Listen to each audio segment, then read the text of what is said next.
grand pardon commence. C'est ce qu'a dit le pape François ce matin en ouvrant la porte sainte de la miséricorde de l'année du jubilé dans sa cathédrale Saint-Jean de Latran. C'est le cas aussi dans toutes les cathédrales du monde. Et ce soir, c'est ce que nous allons vivre ici en direct de Notre-Dame de Paris. Ce signe simple est une invitation à la joie. C'est le moment de redécouvrir la présence de Dieu et sa tendresse de Père.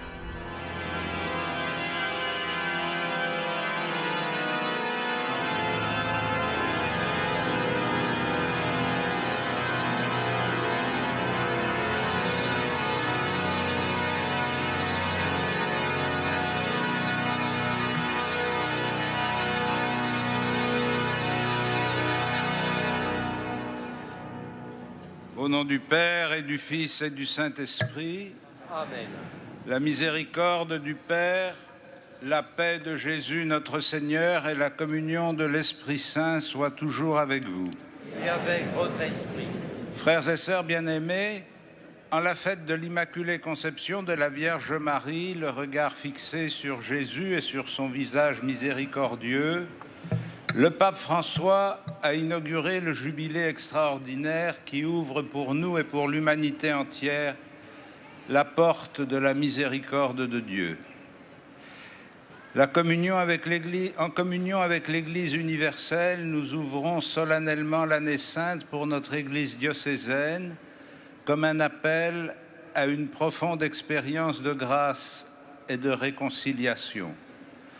Nous écouterons dans la joie l'évangile de la miséricorde que le Christ, Seigneur, lui l'agneau de Dieu qui enlève le péché du monde, proclame au milieu des hommes à toute créature, nous invitant à vivre de son amour.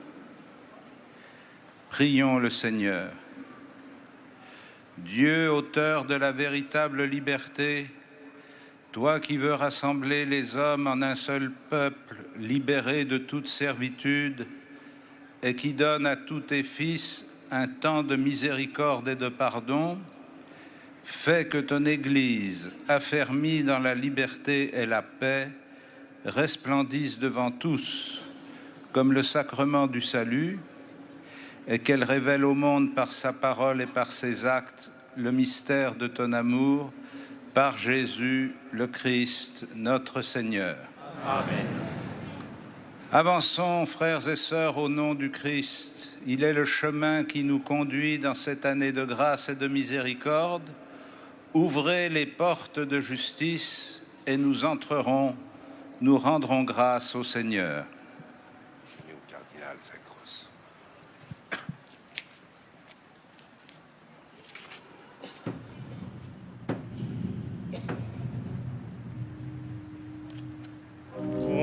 Levez vos frontons et levez vos portes éternelles, qu'il entre le roi de gloire.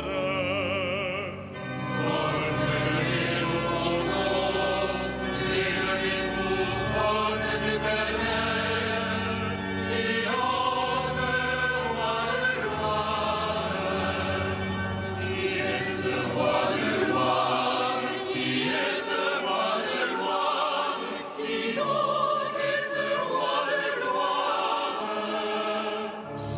Seigneur, Dieu de l'univers, c'est lui le roi de gloire. C'est le Seigneur, Dieu de l'univers, c'est lui le roi de gloire. Ouvrez les portes de justice, nous entrerons, nous rendrons grâce au Seigneur.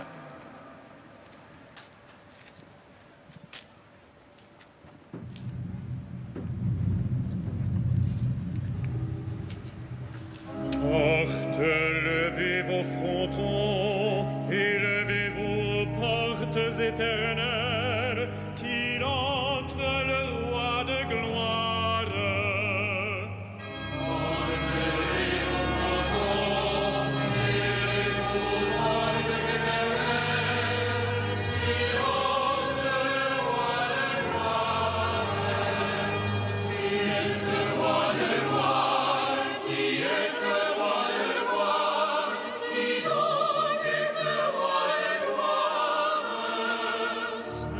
Seigneur, Dieu de l'univers, c'est lui le roi de gloire.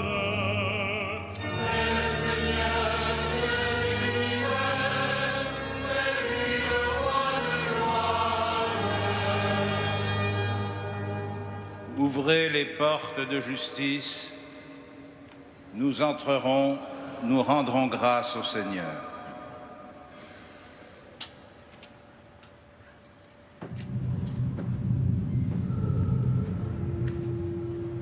Portes, levez vos frontons, élevez-vous aux portes éternelles, qu'il entre le roi de gloire. Portes, levez vos frontons, élevez-vous aux portes éternelles, qu'il entre le roi de gloire. Qui est ce roi de gloire? Qui est ce roi de gloire? Qui donc est ce roi de gloire? C'est le Seigneur, Dieu de l'univers, c'est lui le roi de gloire.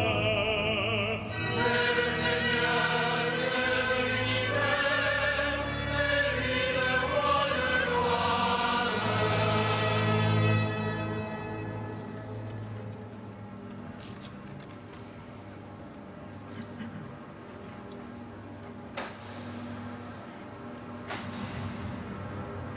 Voici la porte du Seigneur. Entrons pour obtenir la miséricorde et le pardon.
Évangile de Jésus-Christ selon saint Luc.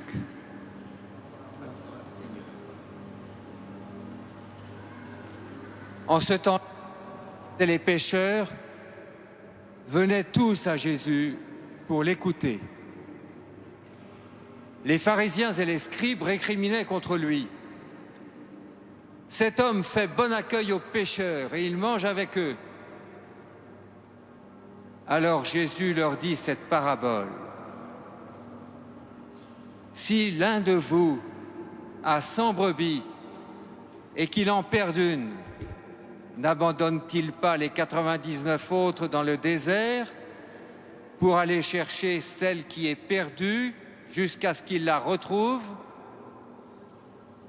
Quand il l'a retrouvée, il la prend sur ses épaules, tout joyeux. Et de retour chez lui, il rassemble ses amis et ses voisins pour leur dire « Réjouissez-vous avec moi, car j'ai retrouvé mes brebis, celles qui étaient perdues. » Je vous le dis, c'est ainsi qu'il y aura de la joie dans le ciel pour un seul pécheur qui se convertit, plus que pour 99 justes qui n'ont pas besoin de conversion. Parole de Dieu. Toi, Seigneur Jésus, faites vénérer par le Père.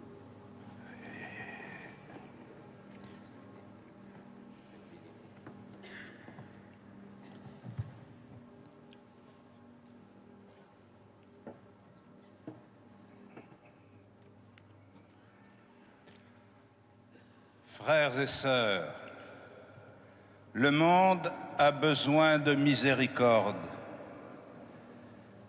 Qui pourrait en douter chez nous après les attaques qui ont frappé Paris et Saint-Denis? Nous avons repris conscience que la France n'était pas à l'abri d'une barbarie et d'une violence qui touchent quotidiennement bien d'autres pays dans le monde.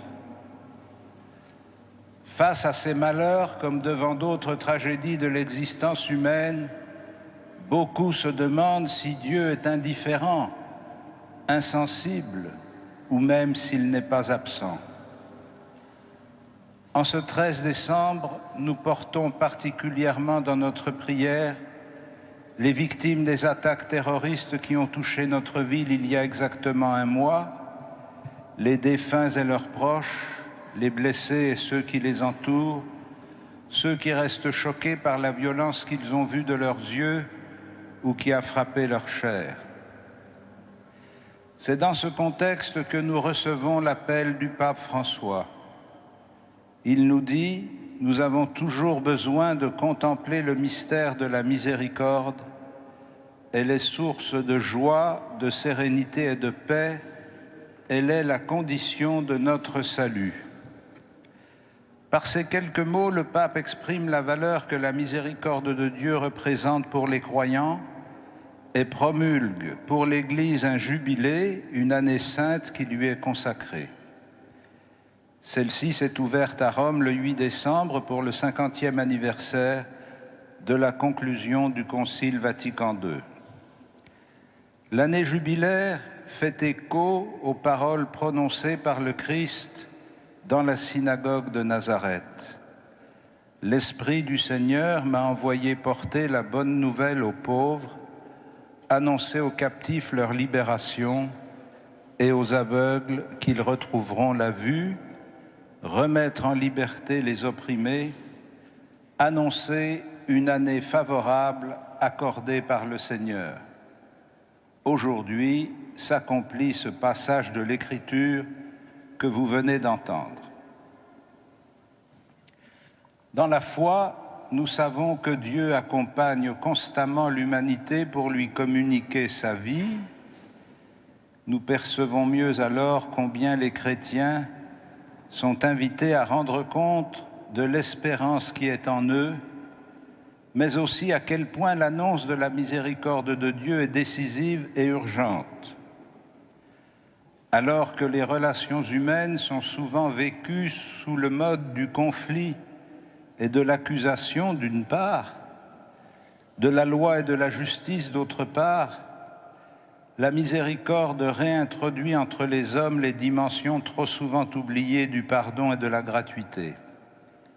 La seule manière d'en rendre compte, c'est de la mettre en pratique et de la vivre. Pour vous y aider, je vous propose quelques pistes de réflexion. Que chacun s'interroge sur la manière dont il recourt à la miséricorde et au pardon de Dieu, notamment par sa pratique du sacrement de la réconciliation.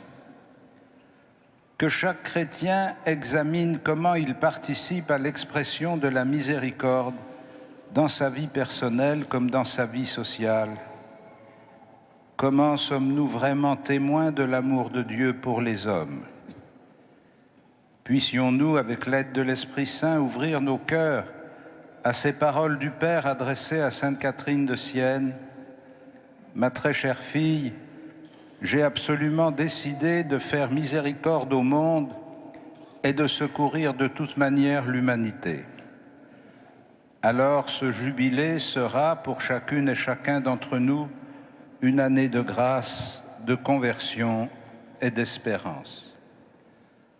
Pour nous aider à entrer dans ce chemin de conversion et d'espérance, Josette, Philippe, Sylvie, Marcel et d'autres amis, trop souvent laissés au bord de la route, ont échangé entre eux pour mieux comprendre la miséricorde, et c'est cet échange qu'ils vont nous partager. C'est Dieu qui nous aime comme le cœur d'une mère, avec un regard d'amour sur nous qui ne sommes pas grand-chose, un regard de tendresse comme le père du fils prodigue. La miséricorde, c'est aussi une parole de silence qui nous attend, car Dieu souffre de nos souffrances et il pleure. Il nous soulage du malheur en ouvrant les cœurs, pour que les cœurs ne soient plus des cœurs de pierre. Quand on touche le fond et que les gens s'approchent, c'est comme si on renaissait de nos cendres, une vraie guérison de l'intérieur. Voilà ce qu'est la miséricorde, une résurrection. Ensuite, on suit le chemin de Jésus vers la lumière. Dieu n'a aucun mépris pour nous. Il aime tous les hommes.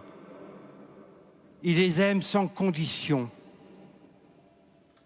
Il les aime en leur accordant le pardon.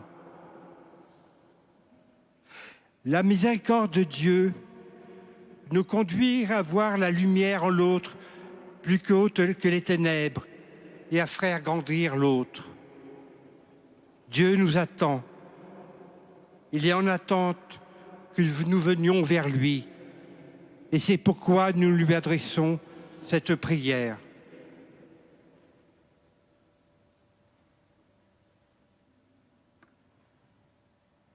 Seigneur Jésus-Christ, toi qui nous as appris à être miséricordieux comme le Père céleste, et nous as dit que de te voir, c'est le voir.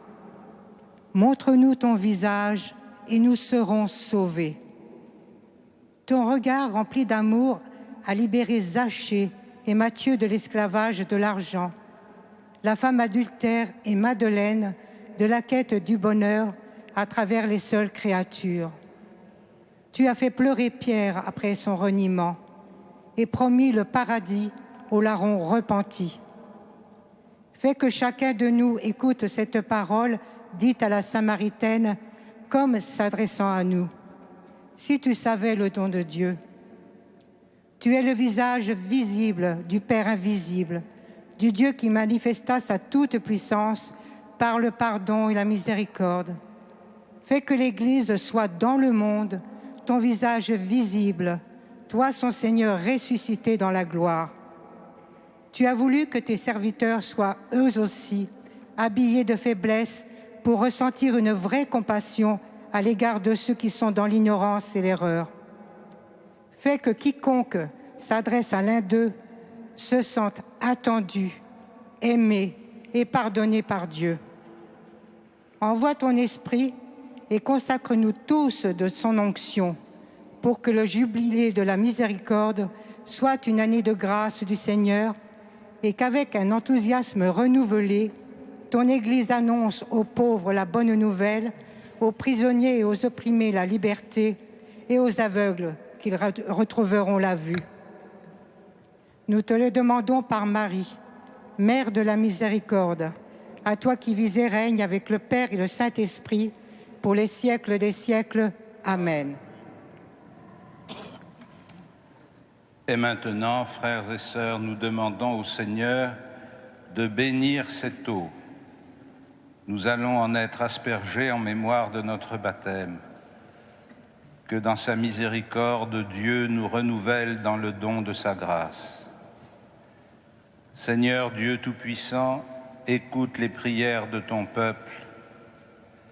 Alors que nous venons célébrer la merveille de notre création et la merveille plus grande encore de notre rédemption, daigne bénir cette eau. Tu l'as fondée pour féconder la terre et donner à nos corps fraîcheur et pureté. Tu en as fait aussi l'instrument de ta miséricorde. Par elle, tu as libéré ton peuple de la servitude et tu as étanché sa soif au désert. Par elle, les prophètes ont annoncé la nouvelle alliance que tu voulais sceller avec les hommes. Par elle, enfin, ô sanctifié, quand Jésus fut baptisé au Jourdain, tu as renouvelé notre nature pécheresse dans le bain de la nouvelle naissance. Que cette eau, en ce jour d'ouverture de l'année sainte de la miséricorde, nous rappelle notre baptême. Qu'en cette année sainte, nous soyons miséricordieux comme toi, Père, tu es miséricordieux pour nous, par Jésus le Christ, notre Seigneur.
Prions le Seigneur. Seigneur, tu le vois, ton peuple se prépare à célébrer la naissance de ton Fils. Dirige notre joie vers la joie d'un si grand mystère, pour que nous fêtions notre salut avec un cœur vraiment nouveau, par Jésus-Christ, ton Fils, notre Seigneur et notre Dieu, qui vit et règne avec toi dans l'unité du Saint-Esprit, maintenant et pour les siècles des siècles.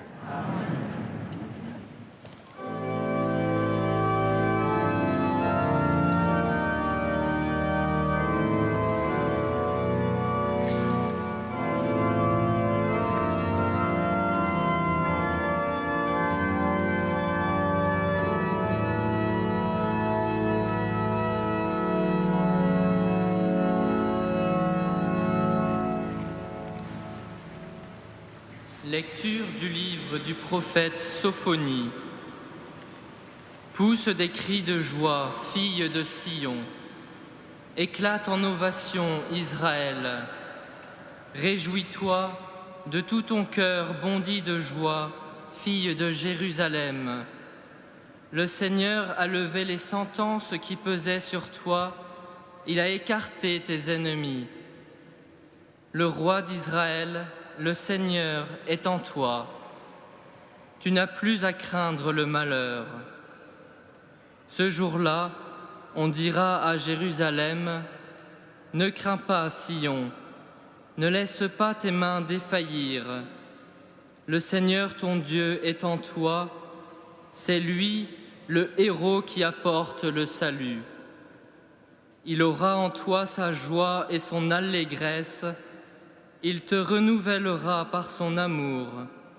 Il exultera pour toi et se réjouira comme au jour de fête. » Parole du Seigneur.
Lecture de la lettre de saint Paul, apôtre aux Philippiens. Frères, soyez toujours dans la joie du Seigneur. Je le redis, soyez dans la joie. Que votre bienveillance soit connue de tous les hommes. Le Seigneur est proche. Ne soyez inquiets de rien, mais en toutes circonstances, priez et suppliez tout en rendant grâce pour faire connaître à Dieu vos demandes. Et la paix de Dieu, qui dépasse tout ce qu'on peut concevoir, gardera vos cœurs et vos pensées dans le Christ Jésus. Parole du Seigneur.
Seigneur est sur moi, il m'a envoyé porter la bonne nouvelle aux pauvres.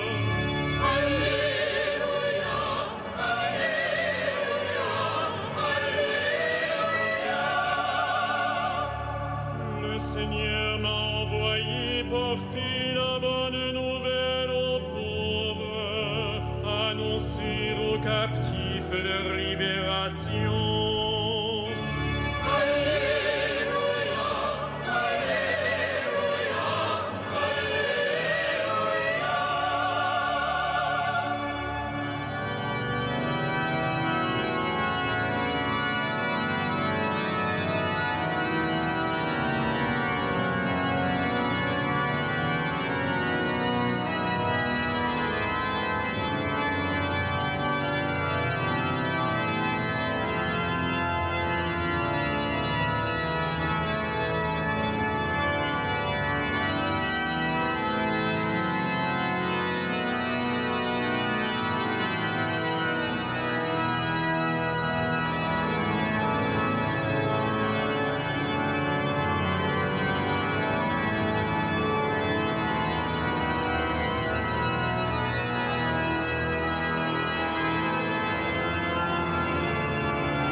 Le Seigneur soit avec vous. Évangile de Jésus-Christ selon saint Luc.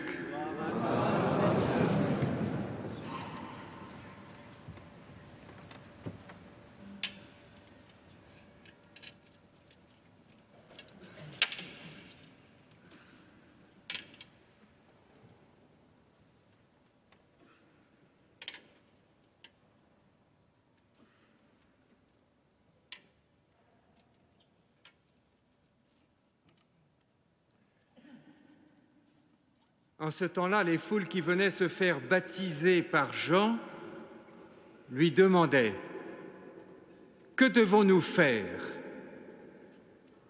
Jean leur répondait « Celui qui a 2 vêtements, qu'il partage avec celui qui n'en a pas. Et celui qui a de quoi manger, qu'il fasse de même.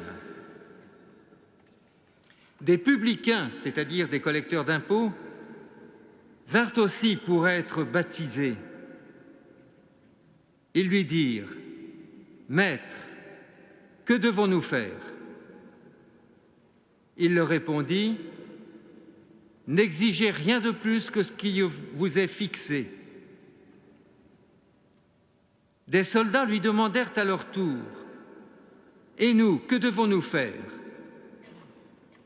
Il leur répondit : « Ne faites violence à personne, n'accusez personne à tort, et contentez-vous de votre solde. » Or le peuple était en attente, et tous se demandaient en eux-mêmes si Jean n'était pas le Christ. Jean s'adressa alors à tous : « Moi, je vous baptise avec de l'eau, mais il vient celui qui est plus fort que moi. Je ne suis pas digne de dénouer la courroie de ses sandales. Lui vous baptisera dans l'Esprit Saint et dans le feu. Il tient à la main la pelle à vanner pour nettoyer son aire à battre le blé, et il amassera le grain dans son grenier. Quant à la paille, il la brûlera au feu qui ne s'éteint pas. » Par beaucoup d'autres exhortations encore, il annonçait au peuple la bonne nouvelle.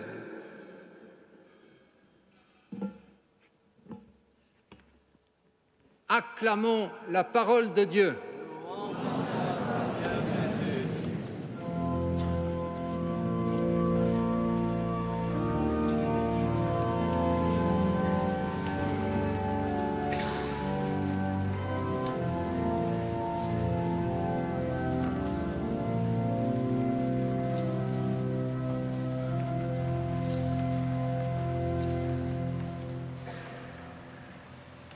Frères et sœurs, en entrant dans cette année jubilaire de la miséricorde, nous sommes accompagnés par la liturgie de ce 3e dimanche de l'Avent qui nous adresse surabondamment des appels à la joie.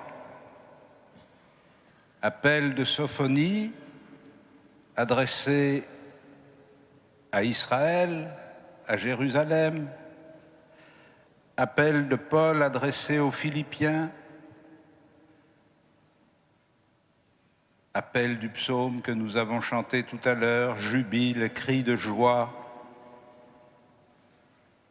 Ces appels à la joie peuvent nous paraître quelque peu décalés,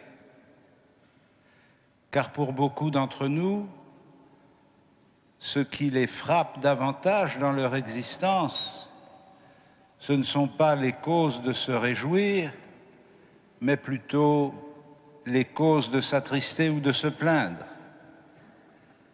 que ce soit en raison de leur état de santé, que ce soit en raison de leur situation économique, que ce soit en raison des divers accidents qui ont pu marquer leur vie et qui peuvent encore les affliger, ou que ce soit tout simplement en suivant les informations à la radio ou à la télévision et en voyant comment notre humanité semble s'ingénier décennie après décennie à trouver de nouvelles manières de s'entretuer. Alors nous nous disons, mais est-ce que cette parole de Dieu qui nous appelle à la joie est bien ajustée à ce que nous connaissons, à ce que nous vivons? Est-ce que ça n'est pas un peu une sorte de mantra que l'on répète, comme si on pouvait croire qu'à force de le dire, ça finirait par arriver? Ou bien est-ce que réellement, il nous faut prendre cette parole au sérieux? Il faut déjà nous dire que il faut nous rendre compte que ces appels à la joie ne s'adressaient pas à des gens qui étaient dans des situations particulièrement heureuses. car quand Sophonie s'adresse à Jérusalem et à Israël pour les appeler à la joie, ça n'est pas dans la période la plus prospère et la plus paisible de son histoire, mais plutôt dans une période où il est tiraillé entre des voisins puissants qui se font la guerre par-dessus lui et sur son propre sol.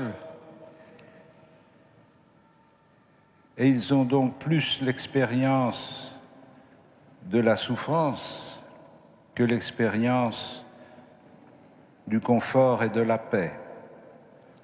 Quant aux Philippiens, petite communauté dans une grande cité païenne, il y a fort à parier qu'ils n'étaient pas vraiment dans une situation particulièrement enviable. Et pourtant, c'est à eux que Paul dit « Soyez toujours dans la joie et soyez dans la joie ». Mais alors, quel est le fondement de cette joie? Quelle est la cause de cette joie?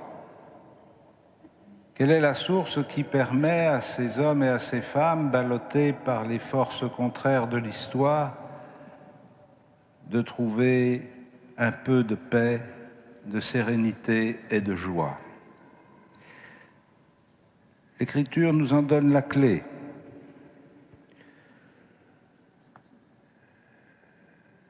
Le Seigneur ton Dieu est en toi, dit Sophonie à Jérusalem.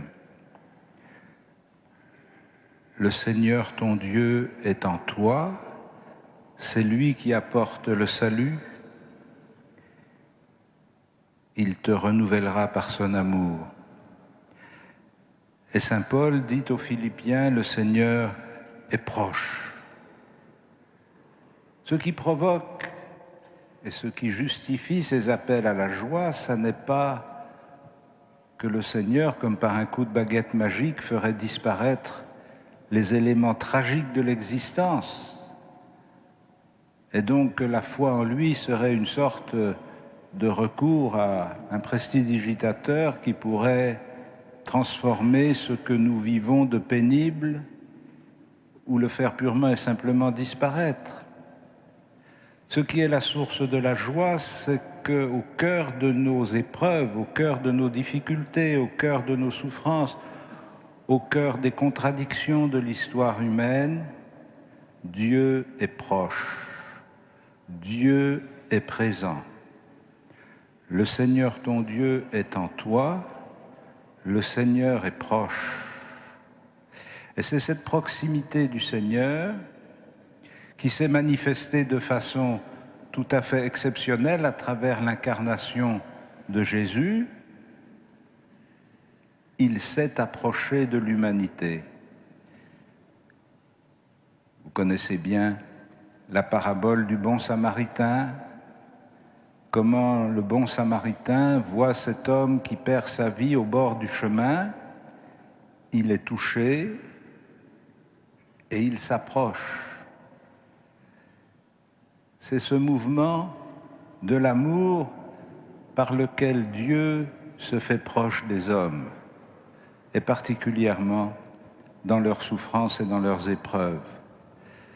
C'est ce dynamisme de l'amour par lequel il est venu non pas enlever la souffrance humaine comme par magie, mais la prendre sur lui. Il ne nous a pas dépouillés de la souffrance humaine, il a pris la souffrance humaine sur son dos, sur ses épaules, jusqu'au bout, jusqu'à donner sa vie. Comme le dit l'Évangile, ayant aimé les siens qui étaient dans le monde, il les aima jusqu'à l'extrême, jusqu'au bout. C'est cet amour de Dieu qui va jusqu'au bout et qui vient partager la condition difficile de l'humanité à travers l'histoire, qui fonde non pas notre insouciance, non pas notre inconscience, mais notre certitude que quoi qu'il arrive dans notre vie, Dieu ne s'éloigne pas de nous, mais au contraire, il se fait proche de nous. S'il se fait proche de nous, nous savons que nous ne périrons pas parce qu'il nous tiendra dans sa main. Cette certitude change complètement la manière de lire les événements et de les vivre. Elle ne les rend pas plus agréables, mais elle les rend plus significatifs.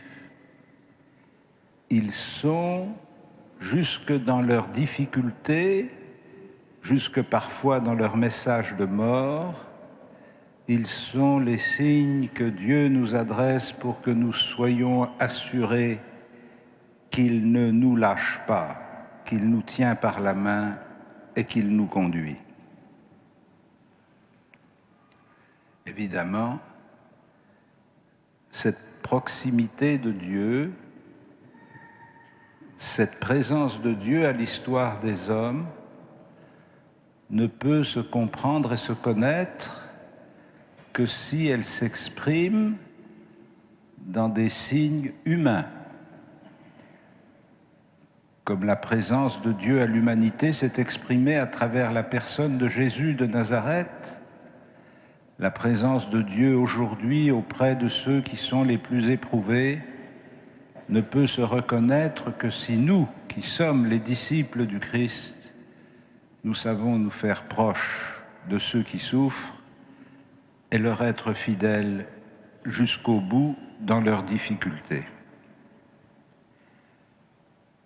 À l'entrée de cette année de la miséricorde, nous entendons la prédication de Jean-Baptiste et nous entendons surtout les questions que lui posent ses auditeurs. Que devons-nous faire ? Voilà. C'est très bien de nous dire que Dieu ne nous abandonne pas, que la foi nous assure de sa présence, etc. Mais qu'est-ce que nous devons faire ? Qu'est-ce qu'il faut changer ? Et vous aurez peut-être remarqué que la réponse de Jean-Baptiste n'est pas une réponse très religieuse. Il ne leur demande pas de faire des prières supplémentaires, il ne leur demande pas de faire des expressions de foi extraordinaires. Pourquoi ? Parce qu'il leur demande de se préparer à la foi. Il leur demande de se préparer à l'accueil du Fils de Dieu. Et le chemin pour se préparer, c'est de vivre dans la justice. C'est pourquoi ce qu'il leur demande de faire, c'est tout simplement de mettre leur vie en ordre, de reprendre conscience que dans leur vie, ils font du bien et ils font du mal. Et il faut qu'ils se délivrent du mal pour progresser dans le bien. Et si nous voulons être de vrais témoins du Christ et avoir la possibilité d'annoncer au peuple la bonne nouvelle, il faut que nous ayons le souci aussi de cette phase préparatoire qui dispose le cœur et la liberté humaine à accueillir cette bonne nouvelle. Il faut que nous soyons exigeants sur les manières de vivre. Il faut que nous refusions la confusion qui se répand dans notre société, où rien n'a plus de valeur morale, où tout est pris comme équivalent et où on s'interdit tout jugement de valeur sur les actions, sur les manières de vivre. Je vous dis ça non pas pour que nous devenions les procureurs et les juges de nos contemporains, mais pour que nous soyons lucides sur notre propre manière de vivre, que nous revenions à des critères de jugement simples entre le bien et le mal, ou comme dit l'Écriture, faire la différence entre une pierre et une pomme. Quand un enfant commence à faire la différence entre une pierre et une pomme, On sait qu'il est capable de faire la différence entre le bien et le mal. Mais à ce régime-là, il y a beaucoup d'adultes qui ne seraient plus capables de faire la différence entre une pierre et une pomme et qui se casseraient les dents sur une pierre. Tout n'est pas bon, tout n'est pas bien. Tout mérite d'être passé au crible, comme nous le dit ce passage de l'Écriture.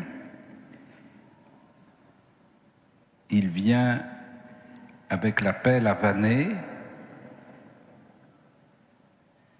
et il va nettoyer son air. Alors, frères et sœurs, en entrant dans cette année de la miséricorde, demandons au Seigneur qu'il aiguise notre lucidité pour que nous reconnaissions dans notre vie ce qui est le bien, ce qui est le mal, que nous ayons le courage de prendre les décisions pour renoncer au mal et progresser dans le bien. Alors la venue du Seigneur sera pour nous une très bonne nouvelle que nous serons capables d'accueillir et nous pourrons être fortifiés dans la joie de ceux qui savent que le Seigneur est proche. Amen.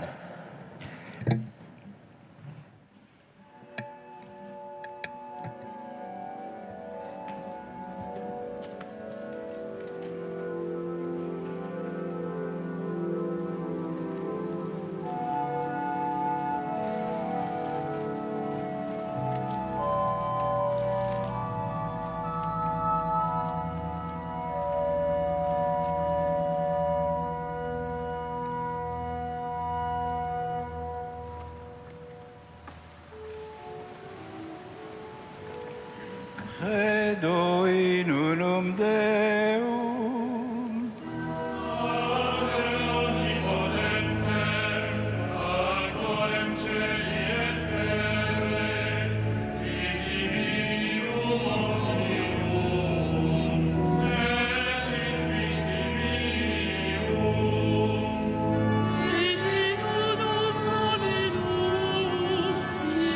Christum, Filium Dei.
Prions ensemble au moment d'offrir le sacrifice de toute l'Église.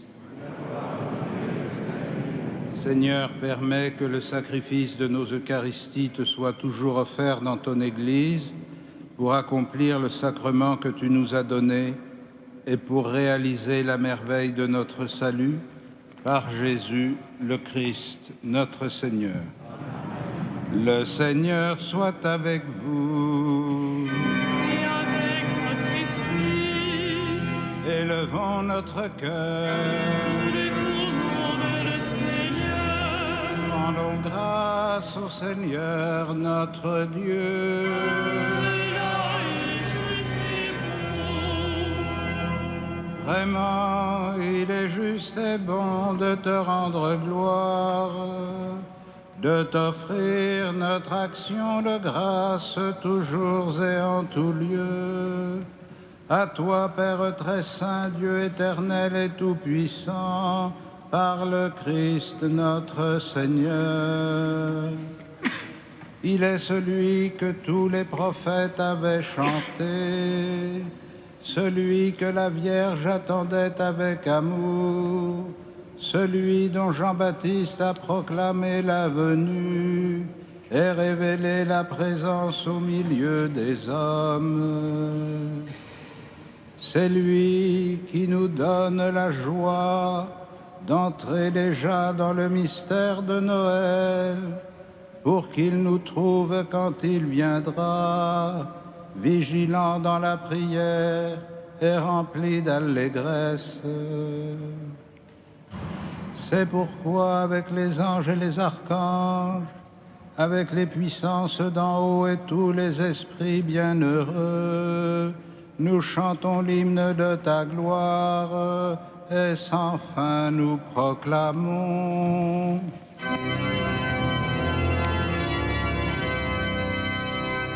Saint, Saint, Saint, le Seigneur, Dieu de l'univers. Le ciel et la terre sont remplis de ta gloire. Hosanna au plus haut des cieux.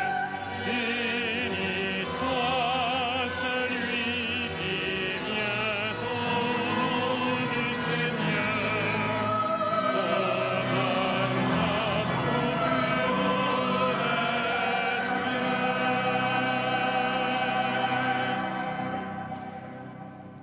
Tu es vraiment saint, Dieu de l'univers, et toute la création proclame ta louange.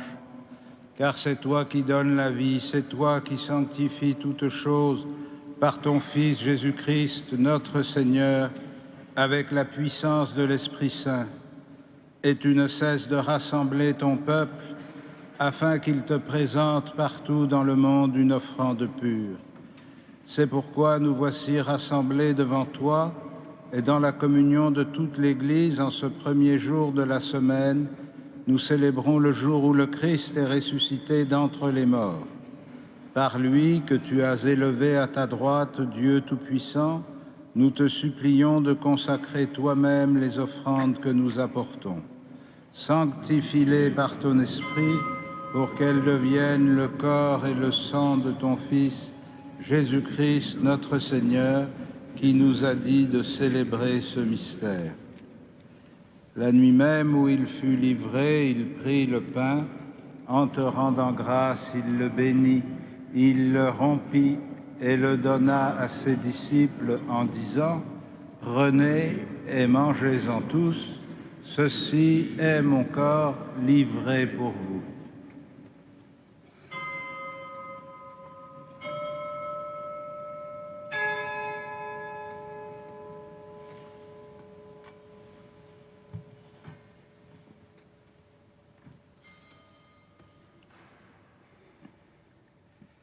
De même, à la fin du repas, il prit la coupe, en te rendant grâce, il la bénit et la donna à ses disciples en disant : « Prenez et buvez-en tous, car ceci est la coupe de mon sang, le sang de l'alliance nouvelle et éternelle, qui sera versé pour vous et pour la multitude en rémission des péchés. Vous ferez cela en mémoire de moi.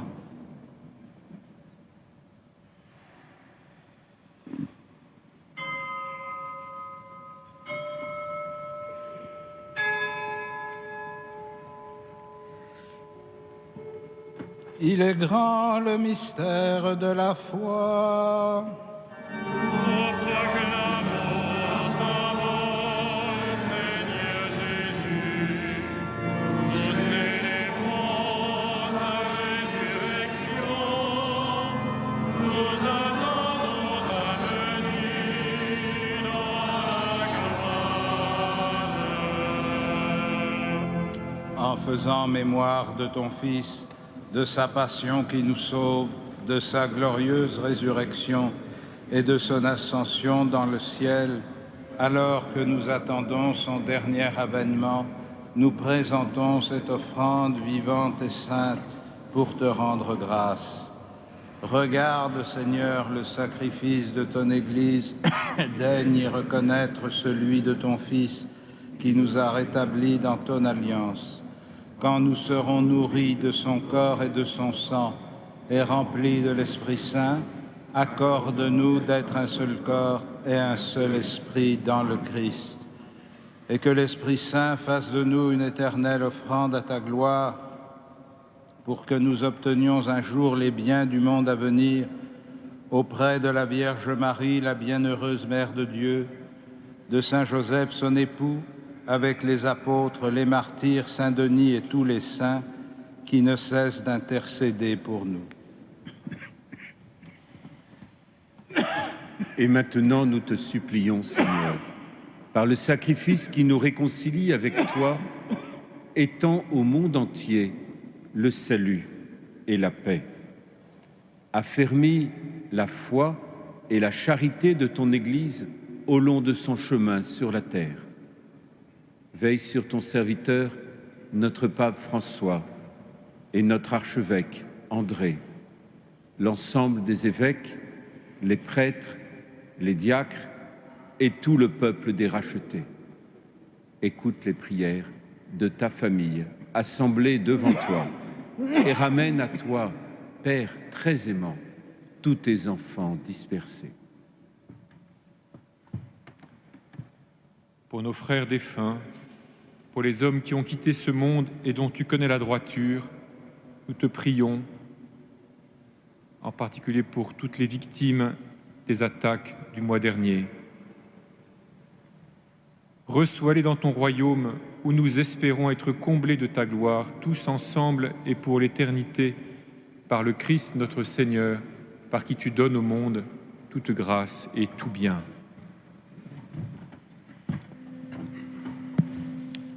Par lui, avec lui et en lui.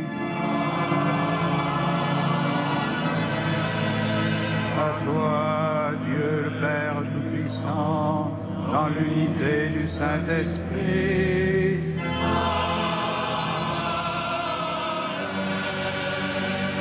Tout honneur et toute gloire pour les siècles des siècles.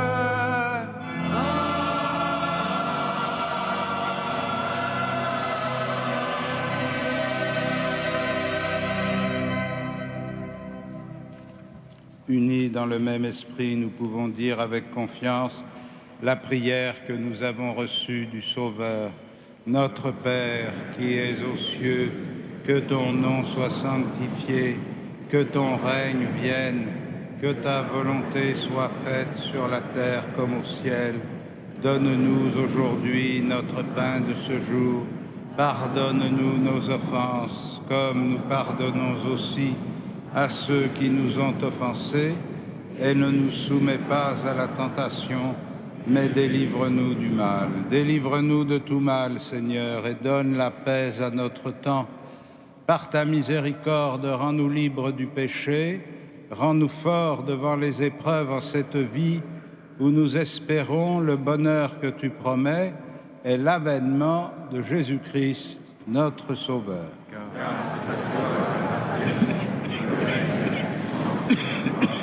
Pour les siècles des Seigneur Jésus-Christ, tu as dit à tes apôtres, je vous laisse la paix, je vous donne ma paix. Ne regarde pas nos péchés, mais la foi de ton Église. Pour que ta volonté s'accomplisse, donne-lui toujours cette paix et conduis-la vers l'unité parfaite, toi qui règnes pour les siècles des siècles. Amen. Et que la paix du Seigneur soit toujours avec vous. Dans la charité du Christ, donnez-vous la paix.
Heureux les invités au festin des noces de l'agneau. Voici l'agneau de Dieu qui enlève le péché du monde. Seigneur, je ne suis pas digne de te recevoir, mais dis seulement une parole, je serai guéri. Amen.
Frères et sœurs, merci de faire bon accueil aux quêteurs de l'Ordre de Malte que vous trouverez à la sortie de la cathédrale.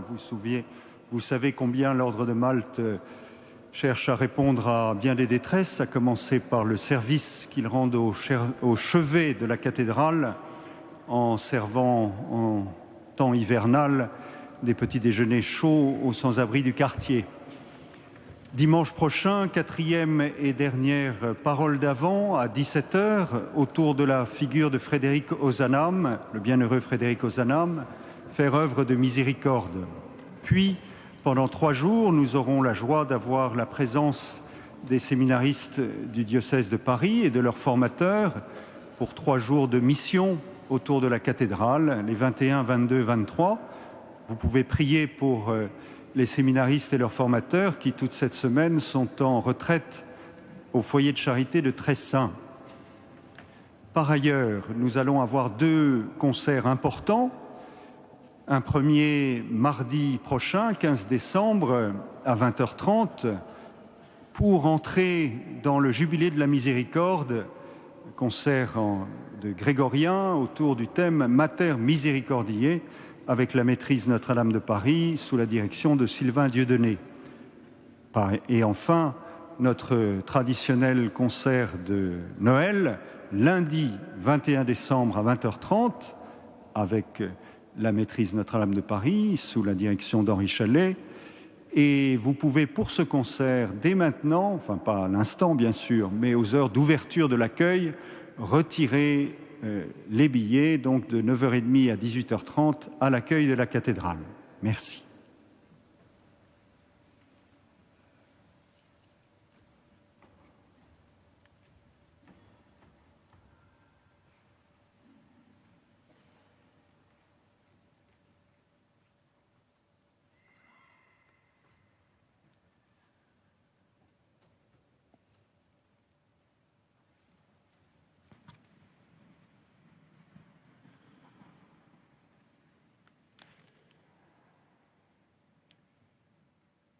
Seigneur notre Dieu, nous attendons de ta miséricorde que cette nourriture prise à ton autel nous empêche de céder à nos penchants mauvais et nous prépare aux fêtes qui approchent par Jésus le Christ, notre Seigneur. Amen.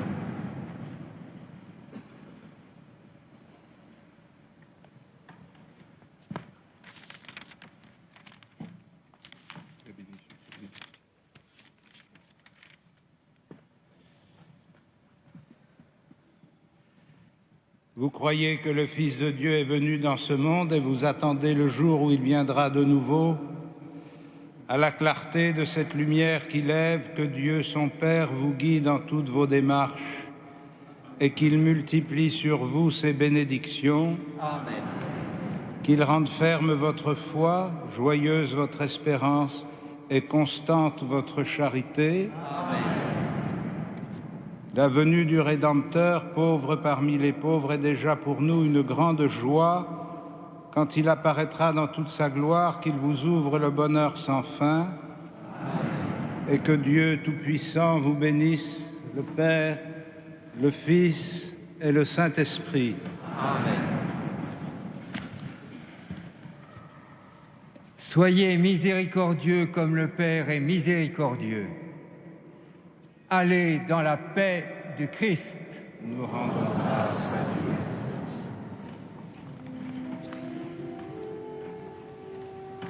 Alma.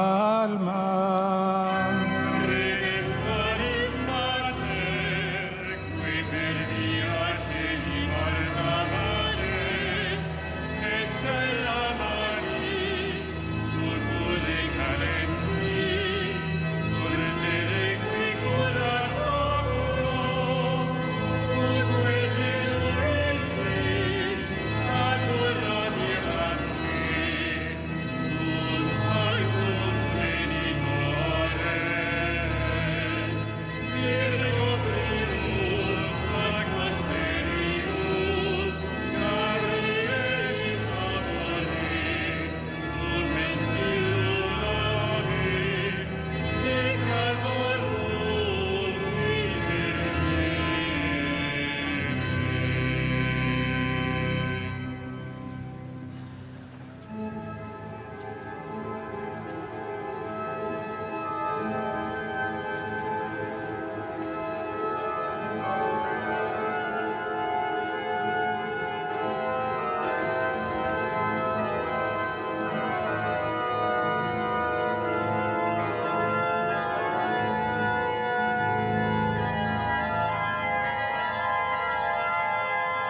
Ainsi s'achève cette célébration d'ouverture du grand jubilé de la miséricorde. La porte sainte de Notre-Dame de Paris est ouverte. Le cardinal André XXIII, archevêque de Paris, l'a ouverte, entouré de plusieurs personnes en situation de précarité qu'il a voulu auprès de lui. Pour ce geste, le monde a besoin de miséricorde. Qui pourrait en douter chez nous après les attaques qui ont frappé Paris et Saint-Denis? Nous sommes juste un mois après ces attaques qui étaient particulièrement présentes dans le cœur de chacun ici et dont les victimes et leurs proches étaient portés dans la prière. Ce soir, à l'ouverture de ce grand jubilé, nous avons toujours besoin de contempler le mystère de la miséricorde. Elle est source de joie, de sérénité et de paix. Elle est la condition de notre salut. Ce sont les mots de la bulle proclamant cette année et les mots du pape François que le cardinal archevêque de Paris a repris tout à l'heure. Merci à tous ceux qui nous ont permis de vivre en direct cette ouverture de la Porte Sainte et cette célébration d'entrée dans l'année jubilaire, comme ça a été le cas dans toutes les cathédrales du monde aujourd'hui. Belle année, sainte année de la miséricorde à tous. Bonsoir.